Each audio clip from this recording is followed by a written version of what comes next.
ମୋ ସାଙ୍ଗର ବୋଉ ଯିଏ ଥିଲା ସେ ରାତି ଅଧରେ କହିଲା ଗୋଟେ କାମ କର ବାବୁ, ମୋ ଝୁଅର ତମେ ବିଆ ଚଢ଼ି ଖୋଲିକରି ଚାଟ, ଆଉ ତମେ ବି ମୋ ବିଆରେ ଗେହି ଦିଅ, ମୋ ବିଆରୁ ନାଳ ବାହାର କରି ପାଣି ବାହାର କରିଦିଅ।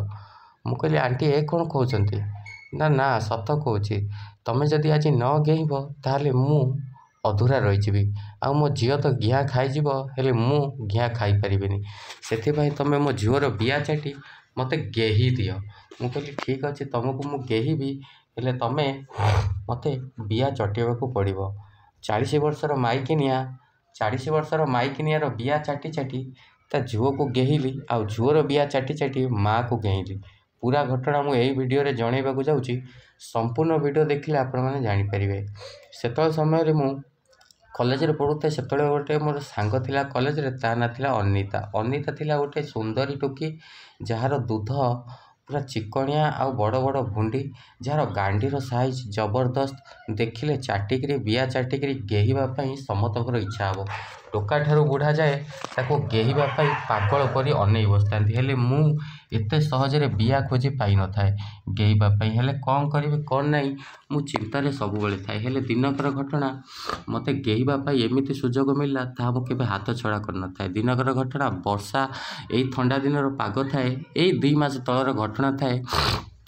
ମୁଁ ତାକୁ ସନ୍ଧ୍ୟାବେଳେ ଆମେ କୋଚିଂ କ୍ଲାସ୍ ଛାଡ଼ି ମୁଁ ତାକୁ ଗାଡ଼ିରେ ନେଇକରି ଛାଡ଼ିବାକୁ ତାଙ୍କ ଘରକୁ ଗଲି। ତାଙ୍କ ଘରେ ଛାଡ଼ିବାକୁ ଯିବା ସମୟରେ ସେ ମୋତେ କହିଲା, ଆଜି ଗୋଟେ କାମ କର, ଆମ ଘରେ ରହିଯାଉ, ଆଉ କାଲି ସକାଳ ହେଲେ ଗାଧେଇ ପାଧେଇ ଏଇଠୁ ପଳେଇବ, ଆଉ ତମ ଘରକୁ ତମେ ଫୋନ୍ କରି କହିଦେବ। ମୁଁ କହିଲି ଠିକ୍ ଅଛି। ଏହା କହି ତାଙ୍କ ଘରେ ପହଞ୍ଚିବା ପରେ ଧୀରେ ଧୀରେ ବର୍ଷା ହେବାକୁ ଲାଗିଲା। ବର୍ଷା ଯେମିତି ହେବାକୁ ଲାଗିଲା, ଥଣ୍ଡା ବଢ଼ିଗଲା, ଆଉ ମୋତେ ଫେରିବାକୁ ଇଚ୍ଛା ହେଲାନି। ଇଚ୍ଛା ଯେମିତି ନ ହେଲା, ମୁଁ ଭାବିଲି କ'ଣ କରିବି କ'ଣ ନାହିଁ, ତାଙ୍କରି ଘରେ ରହିଗଲି। ତାଙ୍କରି ଘରେ ରହିଲା ପରେ ତା'ର ବୋଉ ଥିଲା 40 ବର୍ଷର ମାଇକିନିଆ। 40 ବର୍ଷର ମାଇକିନିଆ, ତା'ର ଘଇତା ନଥିଲା। ତା ଘଇତା ଆଉଟା ମାଇକିନିଆ ସାଙ୍ଗରେ ପଳେଇଥିଲା ବୋଲି ସେ ଟୋକି ମୋତେ କହିଥିଲା, ମାନେ ମୋ ସାଙ୍ଗ ଅନିତା ମୋତେ କହିଥିଲା। ତ ଏହାରି ଭିତରେ ମୋତେ ତ ଆପଣମାନେ ଜାଣିଥିବେ ମୁଁ କେତେ ବଡ଼ ରାଣ୍ଡୁଆ, ଆଉ ମୋତେ ଟୋକିଠାରୁ ମାଇକିନିଆମାନଙ୍କ ବିଆ ଚାଟି ଗେହିବା ପାଇଁ ମୋତେ ବହୁତ ମଜା ଲାଗେ। ମା' ଯେମିତି ସୁନ୍ଦର ଥିଲା, ଝୁଅ ବି ତା'ଠାରୁ ଆହୁରି ସୁନ୍ଦର ଥିଲା। ହେଲେ ମୋର ତା ବଡ଼ ବଡ଼ ଦୁଧ ଦେଖି ତା ବୋଉ ଉପରେ ମୋତେ ଗେହିବା ପାଇଁ ଇଚ୍ଛା ହେଲା।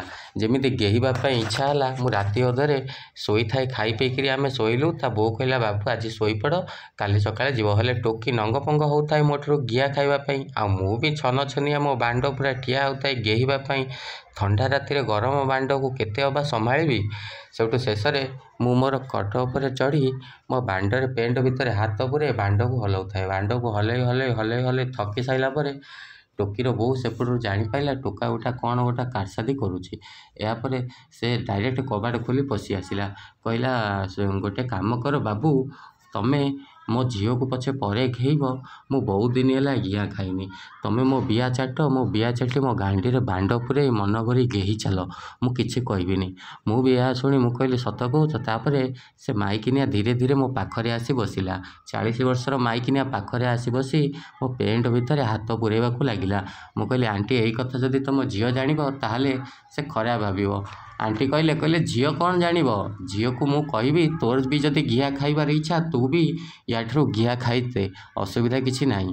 ତ ମୁଁ ଏହା ଭାବି ତା'ର ଦୁଧ ଭିତରେ, ମାଇକିନିଆର ଦୁଧ ଭିତରେ ହାତ ପୁରେଇ ତା ଦୁଧ ଦୁଇଟାକୁ ଚିପିବାକୁ ଲାଗିଲି। ମୋତେ ବଡ଼ ଆନନ୍ଦ ଦେଉଥାଏ, ତଥାପି ମୁଁ ତା ଦୁଧକୁ ଚିପିବାକୁ ଲାଗିଲି।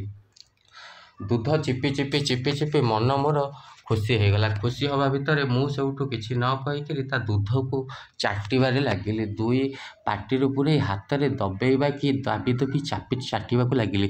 ଯେତେ ଚିପୁଥାଏ ସେ ମୋ ମୁହଁକୁ ମାଡ଼ି ତା ଦୁଧରେ ସେତେ ଦାବିକିରି ରଖୁଥାଏ। ଏମିତି କିଛି ସମୟ ଦୁଧ ଚିପି ଚାଲିଲା ପରେ ତା ବିଆକୁ ମୋତେ ଚଟେଇଲା। ମାଇକିନିଆ ପୁରା ଥଣ୍ଡା ରାତିରେ ତା ଗରମ ବିଆକୁ ମୋତେ ଚଟେଇ ଆଉର ଶବ୍ଦ ଯେତେବେଳେ ଜୋରରେ ଶୁଭିଲା, ତା ଝିଅ ସେତିକିବେଳେ ଉଠିକିରି ପଳେଇ ଆସିଲା। ତାପରେ ମାଇକିନିଆ ଫଟ୍ ଖଟ ଉପରୁ ଉଠିକିରି ମୋତେ କହିଲା, ଗୋଟେ କାମ କର, ତମେ ମୋ ଝୁଅର ବିଆ ବି ଚାଟ। ମୁଁ ବିଆ ଚାଟି ମାଇକିନିଆର ଥକି ଯାଇଥାଏ।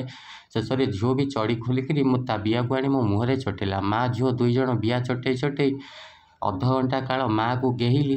ତା ଗୋଡ଼କୁ ଟେକି ତା ଗାଣ୍ଡିରେ ବାଣ୍ଡ ପୁରେଇଲି। ଢିଲା ବିଆରେ ବାଣ୍ଡ ପୁରେଇଲେ ମଜା ଆସିଲାନି ବୋଲି ଗାଣ୍ଡିରେ ଛିପ ମାରି मो लंबा बांड को पुरेली माइकिनिया गांडी रे बांड पुराउଥାଏ मते खूब मजा आसुଥାଏ आ टोकी भी मोठू गिया खाइबा पई पागल परि हेउଥାଏ मो बांड को धरी चुचुमिबा को लागिला शेष रे माइकिनिया आ टोकी को निदुम गिया गेइली खट ऊपर पके जेते गेउଥାଏ सेते मजा आसुଥାଏ सकाळ होला सेमाने मते छाड़िया पई नाराज थले तथापि मु जबरदस्ती सेठू चली आसिली मु कहली बेसी एटी समय रहिले मते बहुत असुविधा हबो सेतिपई घिया घेई कम कर देई मु सेठू चुपचाप चली आसिली हेले माइकिनियार आशा मो बांड उपरे थाए प्रतिदिन ता झील को कहूଥାଏ कि ताकू आनिकरी आस मते गेइबो टिके नाकुर मु बहुत दिन होला घिया खाइनी तापर मझिरे मझिरे मु जाई गेई दिए छोटिया कहानी बेसी लंबा वीडियो बनैलेनी आपन केमि लागला कमेंट करी निहाती जणेबे जदि वीडियो भल लागिला जदि वीडियो रे व्यू भल आसिला कहीं तापर मु वीडियो बनैबी 180 वीडियो डिलीट कर सारिबा परे